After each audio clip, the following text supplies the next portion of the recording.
The Fraternity of Cloudwatchers. Short fiction. Undistinguished individuals have little notion of it, but there are woven among us certain subtle networks that, if they were physical things, would be as subtle as a scent. It is as though the world has a certain smell, but there are only certain people who can smell it, and these people share a common strata of experience, olfactory experience, that the rest of us do not. Moreover, on a quite inconspicuous level, such that undistinguished individuals might not even notice, they have a fraternal bond among them, these certain people, and sometimes behave as if they belong to some nebulous and never-mentioned alliance with its own rules and reasons. I will not mention instances of this that one might encounter in dark places and in the little crimples of the night. Rather, I will only make mention of one such network of subtleties, because I am somewhat apprised of its hidden realities. I learned about it from a gentleman in the Highlands, from the village from whence my ancestors, paternal, came. His name was Fergus, and by occupation he was a cloud watcher. This was an entirely accepted fact in the village. Mackenzie was the mechanic, a man named Moffat was the publican, a man named Wallace manned the school crossings, and a man named Fergus was the village cloud watcher. If you asked what it was he did, the answer was he watched clouds. Not all day, but in semi-regular shifts, and often enough that if ever a question arose as to clouds, he would be on top of it. It was, he tells you himself, a calling. The calling can come at any time, in any way, shape or form, he says. It too was subtle. In his case, a voice came to him in a dream. More common are things like omens and talking geese, but in his case, a voice in a dream. It said, "Fergus, give up all your productive habits and devote yourself to cloud watching. Somebody has to do it." And thus he was initiated, he tells you, into the ancient and authorised Fraternity of Cloudwatchers. That's the motto of the fraternity. Somebody has to do it. At first, obviously, this seems an embellishment, and you feel emboldened to say, "I do a bit of cloud watching myself," at which he suspects you to be a freelancer. "You're not a member of the ancient and authorised Fraternity of Cloudwatchers, are you?" he asks, examining the proposal carefully with one eye half closed. Then he says, "No, you're not, are you, you poor bastard," and hops into his glass of scotch. As far as you can ascertain, cloud watching was all he did, and by all accounts he was good at it, whether on his porch or in a paddock, sitting on a wall or laying down on a grassy wayside, or sitting at the bar and gazing out the window of the hotel. Cloud watching was what he did. But if you were not a member of the ancient and authorised Fraternity of Cloud Watchers, he insisted, you just weren't serious about it. In fact, it could be dangerous. Dangerous, you say? Oh yes, the powers, he says. Latent these days, but you never know.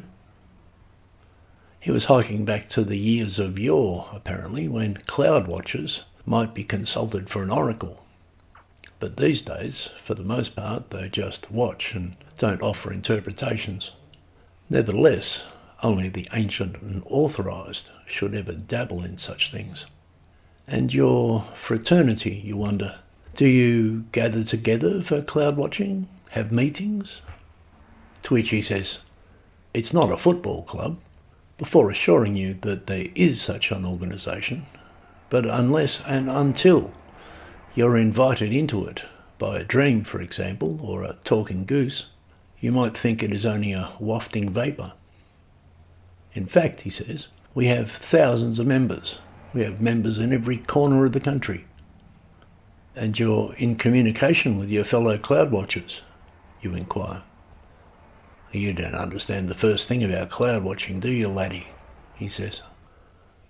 This organisation, you gather, is somewhat cloud-like in its constitution, by which we mean it mutates in an in-betweenness, such that it is and is not.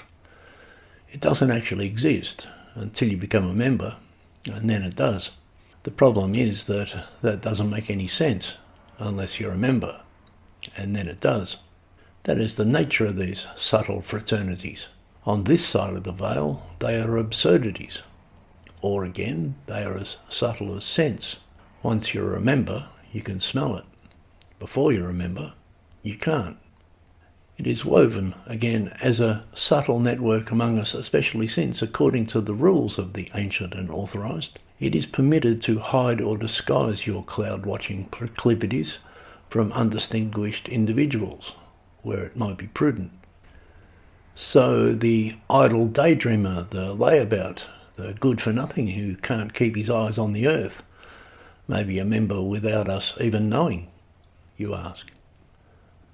There are a lot of amateurs around, he admitted, and the craft has suffered its acrimonies and degradations like other crafts throughout the industrial period, but the tradition was still strong and proud. The fraternity boasts some first-class cloud watchers, he assures you. They're all sworn by the fraternity's charter. Well, what sort of rules are there, you ask? Well, for a start, no sleeping on the job, he says. There's a separate fraternity for snoozers. Our members phase into the blue yonder, but they don't venture into delta waves till after dark. That was a firm rule. Is there a membership card? Is there a newsletter? Of course not. Is there a Grand Master? Is there a Great Cloud Watcher? At this he looks away, back out the window at the cloudy sky, and declines to give an answer. Members don't discuss such things with the uninitiated. He is en garde concerning anything esoteric. I have heard it said, you venture as a provocation, that some cloud watchers are able to shape clouds with their minds. Is that true? That too is not a matter to be discussed with the uninitiated, and he claims with some contempt that it is the sort of rumour put abroad by the Fraternity of Pebble Skippers. Pebble Skippers, you say? The Cloud Watchers and the Pebble Skippers are natural enemies. An advanced move in cloud watching is to find a dark-watered pond and watch the clouds being clouds on the surface. Then along come the Pebble Skippers. He is in general, and by profession, appalled and insulted by any inquiry regarding the weather. Cloud watchers are not meteorologists, he snaps. If it's a meteorologist you're after, laddie, you should see Lucas McTaddy in yonder village, and he points down the road. It must be asked, finally, if not for rain or fair days ahead, what is it cloud watchers are watching for in the clouds? The answer is nothing, and that's the craft of it. And members of the ancient and authorised Fraternity of Cloudwatchers meet in subtle ways, as subtle as the smell, in the air drafts and ether and in dreams and delta waves after dark, to maintain the highest standards in that dedication.